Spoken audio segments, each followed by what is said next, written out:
नमस्कार, crime report India देख रहे हैं आप। मोहताबिश हुसैन। सबसे पहले खबर आपको महाराष्ट्र से दिखाते हैं। महाराष्ट्र में चंद्रपुर जिले के गुरुदेव नगर में एक बेहद चौंकाने वाली वारदात सामने आई है। यहां पर रंजना रामटेके नाम की एक महिला ने अपने पति की तकिए से सांस रोककर हत्या कर दी और फिर सबको यह भरोसा दिला दिया कि सोते वक्त पति को हार्ट अटैक आया और वो चल बसे। महिला ने अपने पति श्याम रामटेके का अंतिम संस्कार भी कर दिया, लेकिन करीब 3 महीने बाद बेटी को इस बारे में पता चल गया और इस हत्या का खुलासा तब हुआ जब इस महिला की बेटी ने किसी काम के चक्कर में उसका फोन चेक कर लिया, जिसमें एक कॉल रिकॉर्डिंग मिल गई, जिसे सुनकर पहले तो बेटी भी सन रह गई। फिर उसने पुलिस को वो रिकॉर्डिंग दे दी, जिसके बाद पुलिस ने पति के कत्ल की आरोपी महिला और उसके प्रेमी को थाने बुलाया और पूरी रिकॉर्डिंग सुना दी, जिसके बाद महिला ने अपना गुनाह कबूल कर लिया।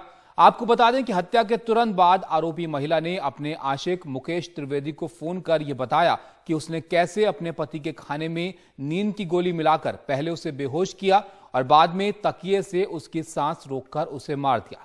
हैरानी की बात यह है कि फोन की रिकॉर्डिंग में यह महिला अपने पति की हत्या के तुरंत बाद अपने आशिक से हंस हंसकर बात कर रही थी। तो काफी हैरान करने वाली यह घटना है, जिसमें किस तरीके से आप देखिए इस महिला ने अपने पति की गला घोटकर जो दम घोटकर हत्या कर दी और उसके बाद ये सबको बताया कि हार्ट अटैक से जो है उनकी मृत्यु हो गई है। उसके बाद अंतिम संस्कार भी यहां पर कर दिया जाता है और उसके काफी वक्त बाद जब उनकी बेटी मोबाइल चेक करती है तब पूरे मामले का खुलासा यहां पर होता है। हमारे सहयोगी सुनील सिंह जुड़ गए हमारे साथ। सुनील, काफी हैरान करने वाला मामला है। अगर वो इनकी बेटी फोन नहीं चेक करती तो ये बात तो सामने भी नहीं आती। बिल्कुल तभी फोन रिकॉर्डिंग से ही ये राज खुला। और हैरान करने वाली बात यह है कि जो महिला है रंजना रामटेके, जिन्होंने की अपने पति की हत्या की, उस रात हत्या करने के बाद उन्होंने अपने प्रेमी आशिक से फोन पर बात की और उसे बताया कि वो मर गए हैं और मैंने वैसे ही लिटा कर रखा है। तो उसने कहा कि फिर सबको बताना पड़ेगा, कैसे? उन्होंने कहा नहीं, अभी नहीं बताऊंगी, मैं सुबह बताऊंगी, सुबह जब उठने के बाद बताऊंगी और फिर पड़ोसियों को और सबको बुलाऊंगी और बताऊंगी कि हार्ट अटैक हो गया, रात में सोए थे, सुबह उठे नहीं। और इस दौरान वो हंस भी रही थी। तो ये पूरी जब ऑडियो रिकॉर्डिंग उस महिला के फोन से जब बेटी को मिला तो बेटी एकदम सन्न रह गई और फिर उसने वो पुलिस थाने में गई और पुलिस थाने में जाकर 12 नवंबर को उसने पूरी ऑडियो रिकॉर्डिंग सुनवाई। सब पुलिस का कहना है कि सुनने के बाद वो भी हैरान हो गए। तब दोनों को, उस रंजना रामटेके जो महिला है जिसने कि अपने पति की हत्या की थे और उसके आशिक, दोनों को पुलिस थाने बुलाया गया और वहां पर कड़ाई से पूछताछ में दोनों ने अपना अपराध जो है कबूल कर लिया।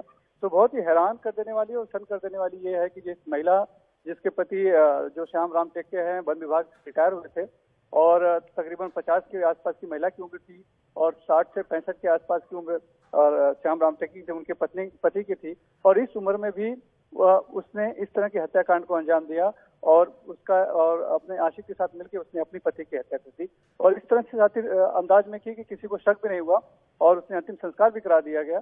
लेकिन वो फोन कॉल रिकॉर्डिंग जो कि मोबाइल फोन में ऑटोमेटिक कॉल रिकॉर्ड हो जाती है, उस कॉल रिकॉर्डिंग ने आखिरकार जाके 3 महीने बाद इसे राज खोल दिया। शुक्रिया सुनील जी आपका सब जानकारी के लिए। तो आप देखिए, हत्या के 3 महीने बाद जो है ये राज खुल पाया जब इनकी बेटी ने किसी काम से मोबाइल जो है महिला का लिया और उसके बाद वो फोन रिकॉर्डिंग सामने आई, जिसके बाद पुलिस को इस घटना की सूचना दी गई।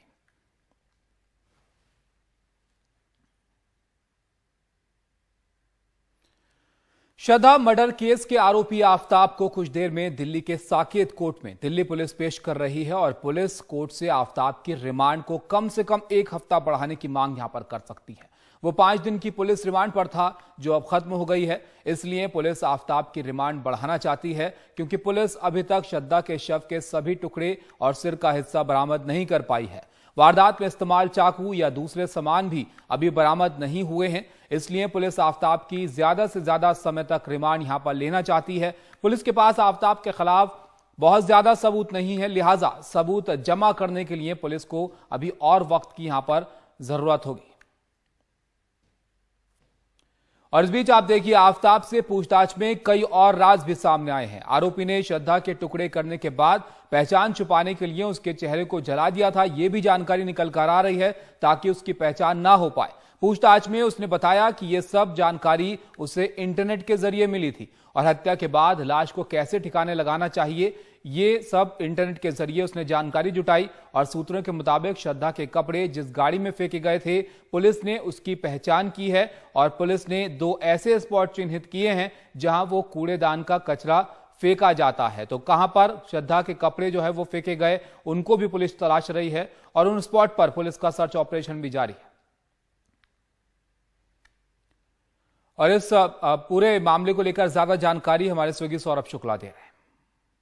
2 बजे के बाद पेशी होगी आफ्ताब की। अभी लंच हो गया है तो अब कोर्ट 2 बजे वापस बैठेगी और उसके बाद उनकी पेशी होगी। और इसमें लगता नहीं है कि कोई शक या सुबह होना चाहिए कि उनकी कस्टडी कोर्ट नहीं देगी पुलिस को, क्योंकि अभी इस केस में फिलहाल अगर फैक्ट्स पे बात करें तो कोर्ट के पास कबूलनामा जो है आफ्ताब का, उसके अलावा कुछ भी नहीं है। जिस वेपन से काटा, जिस चाकू से काटा, अब तक पुलिस वो बरामद नहीं कर पाई है।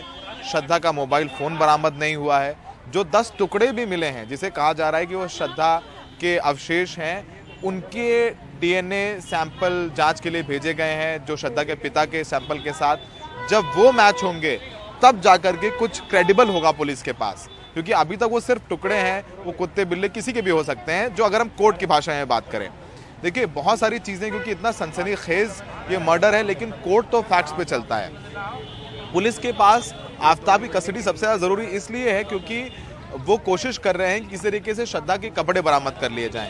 वैसे जो जानकारी हमारे सहयोगी मुकेश दे रहे थे, वो ये बता रहे थे कि पुलिस को पता चला है कि जिस कूड़े की गाड़ी में श्रद्धा के कपड़े जो डंप किए थे आफ्ताब ने, उसका पता चल गया है। 2 गाड़ियां हैं और जो कूड़ा जहां डंप होता है वो डंप यार्ड का भी पता चला है। वहां भी पुलिस जो है खोजबीन करेगी। आज भी सुबह पुलिस आफ्ताब को ले गई मेहरौली के जंगलों में, क्योंकि अब तक सर बरामद नहीं हुआ है। जो हड्डियां भी बरामद हुई हैं, बताया जा रहा है वो धड़ से नीचे की हड्डियां हैं, और वो हड्डियां किसकी हैं वो जब फॉरेंसिक या डीएनए की रिपोर्ट आ जाएगी तभी पता चलेगा। वैसे जो हमारी जानकारी है, पुलिस शायद नार्को टेस्ट करने की भी मांग कर सकती है। कोर्ट से अप्रूवल के बाद नार्को टेस्ट होता है। नार्को टेस्ट की भी रिपोर्ट कोर्ट में एडमिसिबल नहीं होती है, लेकिन जो जानकारी देगा आफ्ताब, अगर उस जानकारी से नार्को टेस्ट जो होगा, उसमें जो जानकारी मिलेंगी, उसके आधार पर पुलिस जो छानबीन करेगी, तब कुछ रिकवरी हो जाएगी, तभी पुलिस को वो लाभ मिलेगा कोर्ट में। तो फिलहाल पुलिस के पास कबूलनामा के अलावा क्रेडिबल कुछ नहीं है, इसलिए आफ्ताब की कस्टडी बहुत महत्वपूर्ण है। पुलिस कोशिश कर रही है कि श्रद्धा का फोन मिल जाए, वो हथियार मिल जाए, और इसके अलावा पुलिस ये भी कोशिश कर रही है कि आफ्ताब की निशानदेही से वो एक जो सर है वो बरामद हो जाए। वैसे ये भी कहा जा रहा है कि कुछ महीने पहले एक जो है सर जो है त्रिलोकपुरी के पास मिला था, जिसकी शिनाख्त नहीं हो पाई थी, तो उससे भी डीएनए सैंपल का मैच कराया जा रहा है। तो पुलिस पूरी कोशिश कर रही है। पुलिस को एक केस बहुत मजबूत बनाना होगा, तो जिस शातिर तरीके से पूरी कोशिश की है, क्योंकि आफ्ताब को पता था कि एक ना एक दिन पुलिस उस तक पहुंचेगी, तो उसने जो केमिकल का इस्तेमाल किया खून साफ करने का, फ्रिज से भी फॉरेंसिक टीम को खून के सैंपल्स नहीं मिले, सिर्फ किचन की एक जगह से खून के सैंपल मिले। तो आफ्ताब ने बहुत चालाकी के साथ, उसे पता था कि पुलिस एक दिन उस तक पहुंचेगी, तब पुलिस से कैसे बचना है उसकी तैयारी की हुई थी। तो और जो भी पुलिस के सामने कबूलनामा है वो कोर्ट में तो एडमिसिबल है नहीं। तो फिलहाल बहुत महत्वपूर्ण आज का दिन, पुलिस के लिए कस्टडी बहुत जरूरी है। तो बहुत महत्वपूर्ण है आज का दिन, पुलिस के लिए कस्टडी यहां पर बहुत जरूरी है, क्योंकि कई सारे सवाल हैं जिनके जवाब अभी भी पुलिस को तलाशने हैं। आगे बढ़ते हैं, अगली खबर का रुख करते हैं और आपको बताते हैं मोरबी हादसे से जुड़ा हुआ अपडेट ताजा क्या है। यहां पर नगर पालिका ने इसकी जिम्मेदारी ली है। गुजरात हाईकोर्ट में हलफनामा दाखिल किया गया है, जिसमें नगर पालिका की तरफ से इसकी जिम्मेदारी जो है वो ली गई है, और पुल नहीं खोला जाना चाहिए था, ये नगर पालिका की तरफ से कहा गया है। और नगर पालिका प्रमुख को अब पेश होने के आदेश जो है वो दिए गए हैं, और अगली सुनवाई में पेश होने के लिए हाईकोर्ट ने आदेश जो है नगर पालिका प्रमुख को यहां पर दिए हैं। तनुश्री हमारे साथ हैं ज्यादा जानकारी के लिए। तनुश्री, बताइए इस हलफनामे में और क्या कुछ कहा गया है? मैं आपको बता दूं कि कल ही गुजरात हाईकोर्ट ने बोला था म्युनिसिपल कॉर्पोरेशन के काउंसिल को कि या तो आप अपना एफिडेविट दीजिए या 1 लाख रुपए का जुर्माना भरिए। तो शाम तक म्युनिसिपल कॉर्पोरेशन ने अपना एफिडेविट रिप्लाई फाइल किया, जिसमें उन्होंने क्लियरली कहा है कि जो ब्रिज था, जो पुल था, उसको नहीं खोला जाना चाहिए था, और हम इसकी पूरे तरीके से जिम्मेदारी लेते हैं कि हमारा म्युनिसिपल कॉर्पोरेशन के अंडर उस ब्रिज को खोला गया ओरेवा कंपनी द्वारा, जो कि ऑलरेडी एक बहुत ही नाजुक स्थिति में था। तो पहली बार हम लोग देख रहे हैं कि जो सरकार की एक अथॉरिटी है, जो बीजेपी रूल म्युनिसिपल कॉर्पोरेशन है मोरबी की, उन्होंने इस बात की जिम्मेदारी ली है कि हमारे नजरों के सामने इस ब्रिज को खोला गया, हमारे रूल के अंदर इस ब्रिज को खोला गया और 135 लोगों की जान गई। तो हम इस बात की जिम्मेदारी लेते हैं। जो दूसरी इंटरेस्टिंग बात है कि चीफ जस्टिस गुजरात हाईकोर्ट ने उनको बोला है काउंसिल को कि आप चीफ को बोलिए म्युनिसिपल कॉर्पोरेशन के संदीप सिंह झाला जो कि है कि अगली डेट ऑफ हियरिंग को, जो कि नवंबर 24 को है, कोर्ट में प्रेजेंट रहे, क्योंकि मैं उनसे सुनना चाहता हूँ कि ऐसा कि क्या बात हो गई कि एक ब्रिज को उनकी परमिशन के बिना खोला गया और एक ब्रिज जो ऑलरेडी नाजुक स्थिति में थी उसका फिटनेस सर्टिफिकेट तक नहीं लिया गया। तो अब काफी इंटरेस्टिंग होगा देखना कि संदीप सिंह झाला जो कि चीफ म्युनिसिपल कॉर्पोरेशन की चीफ है, जिनका अग्रीमेंट पे, ओरेवा अग्रीमेंट पे खुद का सिग्नेचर भी था, हस्ताक्षर भी था, वो कोर्ट में 24 तारीख को आके क्या देते हैं जवाब, क्योंकि आज उन्होंने जिम्मेदारी ली है कि ब्रिज को खोला ही नहीं जाना चाहिए था और इस वजह से 135 लोगों की जाने गई। शुक्रिया तनुश्री आपका सब जानकारी के लिए। तो अब देखिए, नगरपालिका प्रमुख को यहां पर पेश होने के लिए आदेश दिया गया है और नगरपालिका की तरफ से इस बात की जिम्मेदारी ली गई कि खोला नहीं जाना चाहिए था इस ब्रिज को। और अब अगली सुनवाई में ये देखना अहम होगा कि आगे इसमें और क्या बातें जो है वो निकल कर सामने आती हैं।